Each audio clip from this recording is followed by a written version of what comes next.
Ang importante lang, sinasabi ko lagi, yung intimacy with the Lord, hindi natin pababayaan. Wala nang mas priority pa sa Panginoon kung hindi yung personal relationship natin sa Kanya. Since sinabi ni Lord sa akin na kailangan mag-deal ako dito sa healing kasi ang dami-daming may sakit, na araw-araw they send us messages. Maraming mga kilala sila o sila mismo may sakit, mayroong mga threatening sicknesses and diseases like cancer or cardiovascular diseases, may mga na-stroke, may mga na-heart attack, may mga autoimmune sicknesses and diseases. So magbibigay ako ng example sa lahat ng may sakit at hindi lamang po sa mga may sakit. Kasi you are leaders na. Kasi hindi kayo dadalhin ni Lord dito sa ICGM kung hindi kayo i-equip properly para sa leadership. Are you ready? Are you ready for spiritual revival? For healing miracles in your life? For blessings and financial breakthroughs? Are you ready for a deeper relationship with God? Welcome to our program, Living the Blessing by Terry Chang Ministries.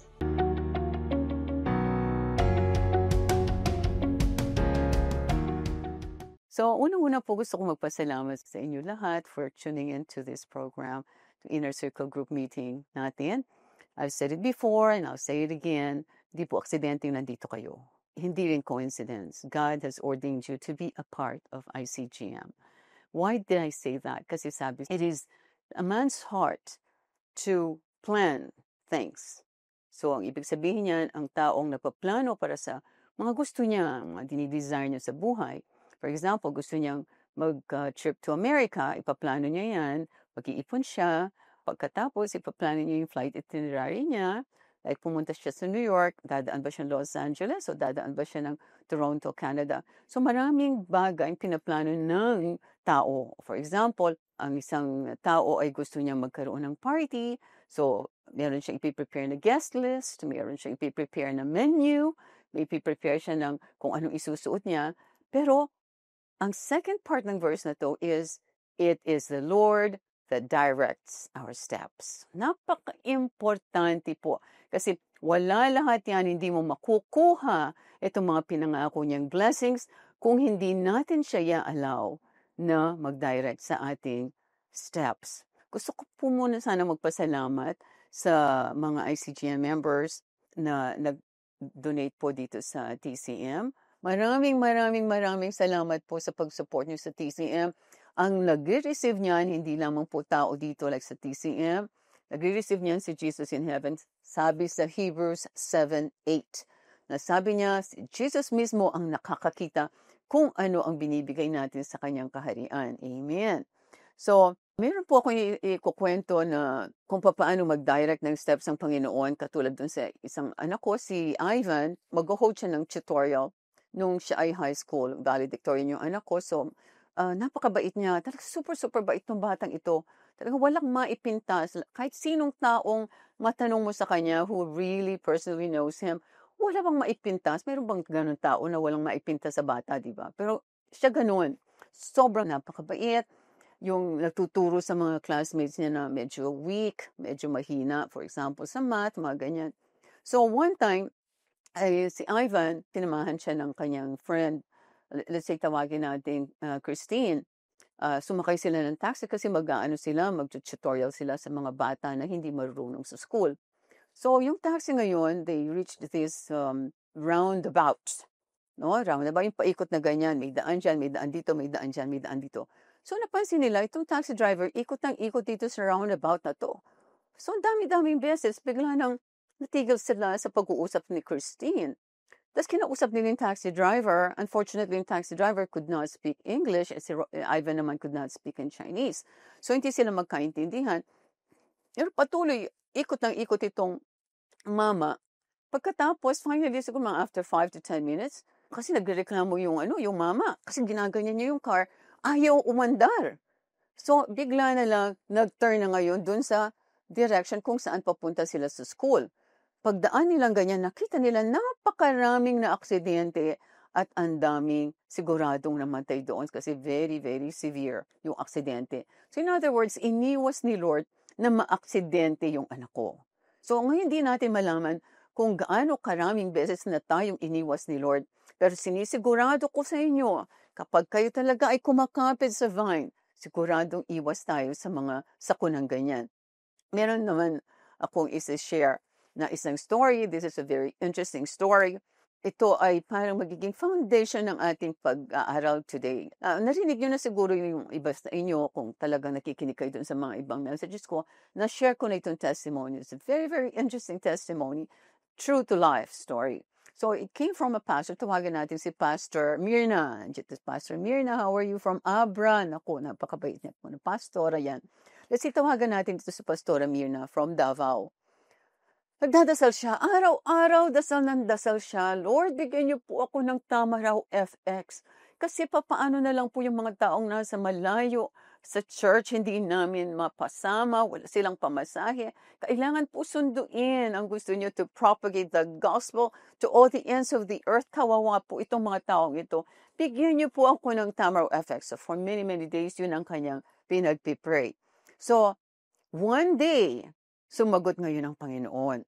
Hindi lang siya nagpipray, ha? Kasi talaga yung nagbabasa ng Bible, tinitingnan niya kung ano talaga ang dapat niyang i-declare sa salita ng Diyos para magkaroon siya ng sasakyan. Tapos, narinig niya ngayon si God loud and clear. Sabi niya, Mirna, mag-pray in tongues ka 7 hours a day for 2 weeks. Naku, hindi po madaling gawin yan. Imagine mo, 7 hours a day, continuously for 2 weeks. Siguro naman continuously kasi in between siguro kakain siya. So ngayon, dahil sa kanyang desire, very, very strong desire to have this Samaro FX in her possession, siya ay nag-decide na, sige, yung challenge na yon ay gagawin niya. Siya ay mag-pray in tongues for the next 7 days for 7 hours a day. So parang natatandaan niyo si Jericho, di ba? Sina Joshua, umikot yan once a day around Jericho for 6 days and then on the 7th day, umikot siya ng 7 times. Pagkatapos nag-shout lang sila, gumuho ang Jericho. Parang ganun itong storya. It could happen to you. Okay, so ang nangyari, pray in tongues siya. Alaraba, shakaran, shambaran. Talagang every day for 2 weeks. 7 hours a day. Talagang halarabakash. Parang talagang walang tigil. Ang ginagawa niya para hindi antukin. Kasi aantukin ka dyan. Ako, sanay ako mag-pray in tongues. Pero sometimes, aantukin ka. Kasi lalo na kung hindi ka natulog mabuti the previous night. So siya ngayon was walking around the house, in the bathroom, in the kitchen. Talagang lakad siya ng lakad. Talagang yung praying in tongues is really spiritual warfare. So remember, when we pray in tongues, it is God who is praying on our behalf. It's the Holy Spirit who is praying on our behalf. The Holy Spirit knows the will of the Father and He knows your need. So kapag nag-pray ang Holy Spirit on your behalf, at alam niya yung will ni Father, alam niya yung need mo, 100%, 1,000% answered prayer yan. That's why hindi pwedeng dumating sa araw na hindi talaga ako nag-pray in tongues. So anyway, ito 7 hours. So, sige, pray in tongues, dumating ngayon ang 2 weeks. So, anong palagay nyo nangyari? Dumating ba yung Tamaro FX? Sino nagsabing dumating? Hindi pa dumarating kasi may instructions na ibibigay yung Holy Spirit. Tandaan nyo yan, may mga tests na darating yan. May instructions na darating, bibigay ng Holy Spirit sa inyo. Titingnan niya kung mag-o-obey ka o hindi. Ang instruction na binigay niya kay Pastora Mirna is, kasi Davao siya, di ba? Pumunta ka sa Mandaluyong, Metro Manila, di ba? At along EDSA, yung intersection ng EDSA at nitong sa Wakwak, merong dealership dyan na malaki, sabi ni Lord. Nandun ang iyong sasakyan. Naka-display sa store na to. Of course, she's from Davao. Malay ba niya? I mean, this happened many, many years ago, probably about 15 years ago. Wala pang mga internet or something like that. Nung panahon wala pang cellphone. So, paano niyong malalaman na meron man dealership doon sa area na yon? So, ang ginawa niya, sumakay siya kaagad ng barko. So, 3 days ata ang nilakbay niya para makarating ng Metro Manila. Pagkatapos, sumakay siya ng jeep from the pier. Pumunta siya dito ngayon sa Mandaluyong. Tama-tama. pagbaba pa lang niya ng jeep, nakita na niya yung kanyang Tamaraw FX naka-display doon. Pulang-pula kasi red ang sinabi ni Lord na ibibigay sa kanya, red in color. So, kita niyo itong Tamaraw FX. Talagang nandun siya, naka-display. So ngayon pumasok siya sa dealership. Hindi niya man alam kung anong gagawin niya, diba? Since naniwala siya, na-build ang faith niya dahil nandun nga, merong red. What are the odds na merong red na Tamaraw FX doon, diba? So pasok siya, tapos hinarap niya ngayon Tamaraw FX. Sabi niya, Tamaraw FX, I command you, you come with me to Davao City right now. Mga angels, hakutin niyo na yung sasakyan na yan. Tsaka na umalis, very confidently. Umalis ngayon si Pastor Amina. Anong palagay niyo? Lumipad ang Tamaraw FX? Nilipad ng mga anghel? Siyempre hindi. So dahil hindi sumunod ang sasakyan, hindi hinakot ng mga angels, balik siya ngayon doon sa pwesto. Aba, sabi niya matigas ang ulo ng sasakyan na to. Sinabi na ni God sa akin ka, by the authority of God's word in the name of Jesus, I command you, red Tamaraw FX. Talagang accurate ang kanyang pagtawag. You, hindi po niya. Tapos sabi niya, I command you to come with me to Davao City in Jesus' name. Mga anghel, hakutin niyo na ang sasakyan niyan. Tapos takbo na siya. Malapit na siya sa entrance, lumingon siya. Aba, hindi kumilos itong Tamaraw FX. Diba? So, balik siya ngayon. Sabi niya, Lord, sabi niyo sa akin itong Tamaraw FX, bakit hindi yan kumikilos? Anong pala yung reason bakit hindi kumikilos? Kasi pag yan, nilabas niya, pag nanakaw yun. Diba? Di naman sa kanya yun diba? Hindi ganyang kumilos ang Holy Spirit. So ngayon, sabi niya, Lord, sabi niya, 3 beses ko nang tinatawag, ayaw mag-obey. Anong gagawin ko? Sabi ni God sa kanya, yan ang gusto ko, anak. Magtanong ka sa akin kung anong eksaktong gagawin mo. Hindi yung sarili mong human wisdom. Paano mo nga hakutin yan? Utusan yung mga anghel pag nanakaw yan, anak. So, ay ganun po ba? So, ano pong gagawin ko? Okay, ito na si God. Holy Spirit. Sabi niya, Myrna, may lalapit sa iyong mama. Kasi walang tao sa dealership. Walang siya nakikitang tao. May lalapit sa iyo isang mama. Paglapit niya, meron akong ibibigay na word sa iyo at ito ang isi-share mo sa kanya. True enough, dito sa kanyang right-hand side, may lumapit na isang Chinese matangkad na lalaki. Tapos sabi niya, how may I help you? Sabi niya kay Pastora. Hindi nagulat si Pastora. Siyempre, nag-i-English pa. Sabi niya, Lord, ano po yung sasabihin ko sa kanya? Kailangan ganyan. Laki tayo nagtatanong. Lumabas na yung gift, diba? Ayan ang mga spiritual gifts. Nasa Corinthians, yung gift of word of knowledge, ibig sabihin nakaraan na, and gift of prophecy, ibig sabihin in the future. So, mag-ooperate siya ngayon sa mga gifts na to. Sabi niya dito sa mama, excuse me, the Lord has a word for you. Sabi niya, you are separated from your wife, and you've been separated from her for the last 5 years. And because your wife does not like you anymore, you have given up on her. But you still love her. So now the Lord is asking you, give her a call and she will come back to you. Nakulat itong mama ngayon. Sino itong babaeng ito? Sino itong babaeng ito? Bigla na lang pumasok dito. Sinasabi yung aking story. And it was very accurate kasi later on, sasabihin itong mama na to na may-ari. Siya actually yung may-ari ng dealership. Sasabihin niya later on kay Pastora kung ano talaga yung story. Tapos sabi niya, what do you mean?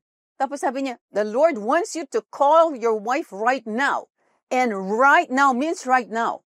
So ngayon, napilitan ngayon yung may-ari ng dealership. Kinuha niya yung phone. Pagkatapos, tinawagan niya yung wife niya. Guess anong sagot?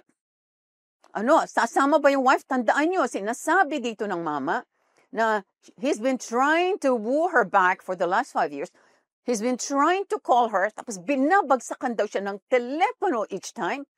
Palagay niyo, sasagutin ba niya at sasama yung asawa sa kanya? Anong sagot niyo dyan? Okay, ang sagot. Oo, biglang sinabi ng asawa, yes, sabi niya, I want to go back. I want to go back home because I love you. Naku, nagulat na lamang itong mama.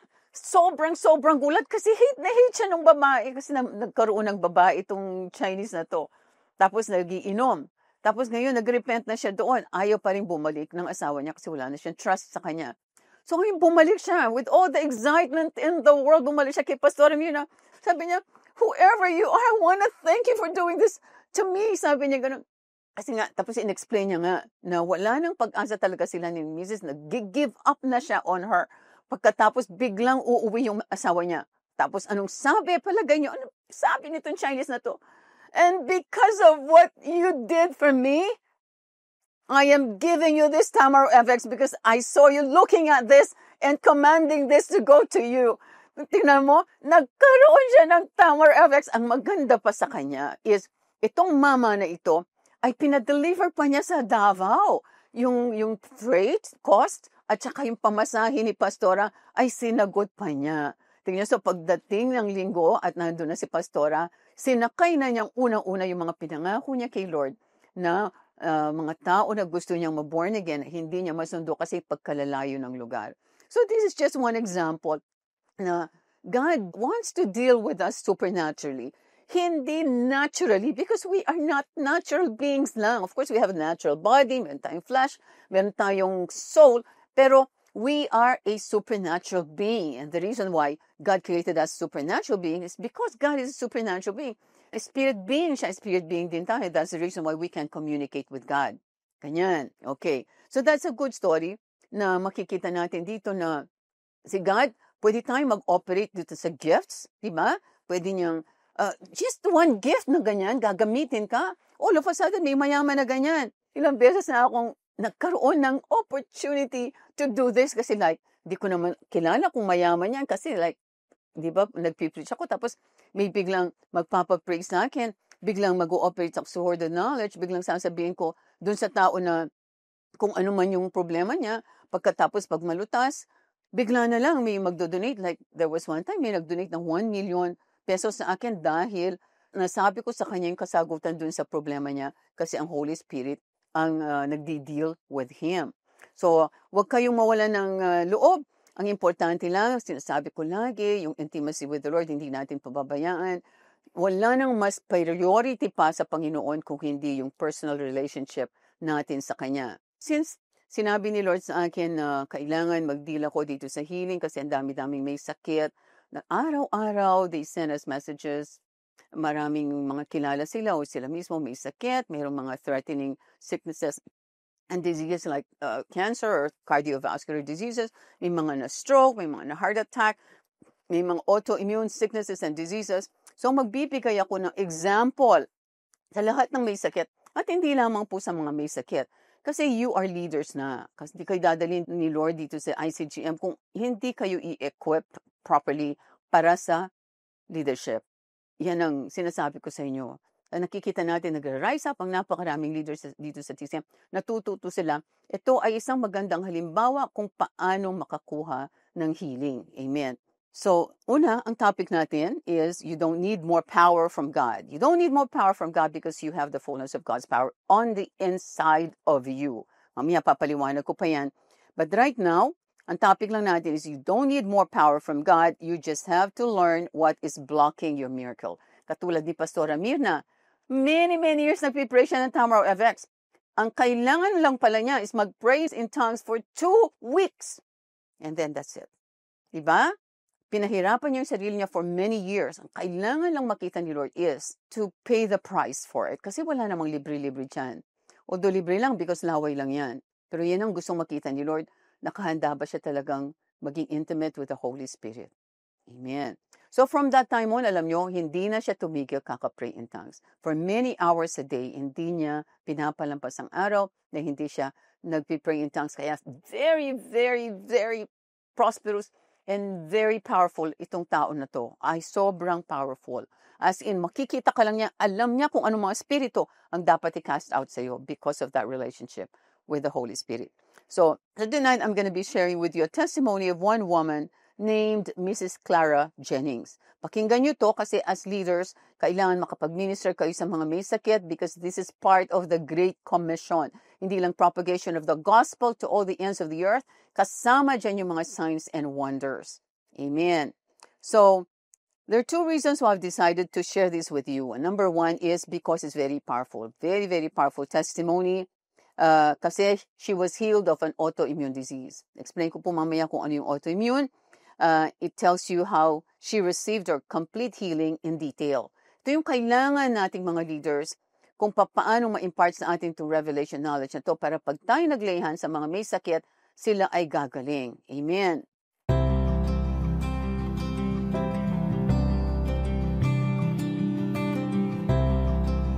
Sa mga nais pong sumulat, magbigay ng testimony, or may prayer request, isa pong malaking karangalan na kami makapaglingkod sa inyo. Kayo po ay maaaring pumunta sa aming website sa www.terrychang.org. Inuulit ko po, www.terrychang.org. Maraming salamat po. Hi, si Pastora Terry Chang po ito. Nawa po ay na-bless kayo sa mensahe ng Panginoon para sa araw na ito dito sa aming programang Living the Blessing ng Terry Chang Ministries. Ang sabi po sa John 8:32, "You shall know the truth, and the truth shall set you free."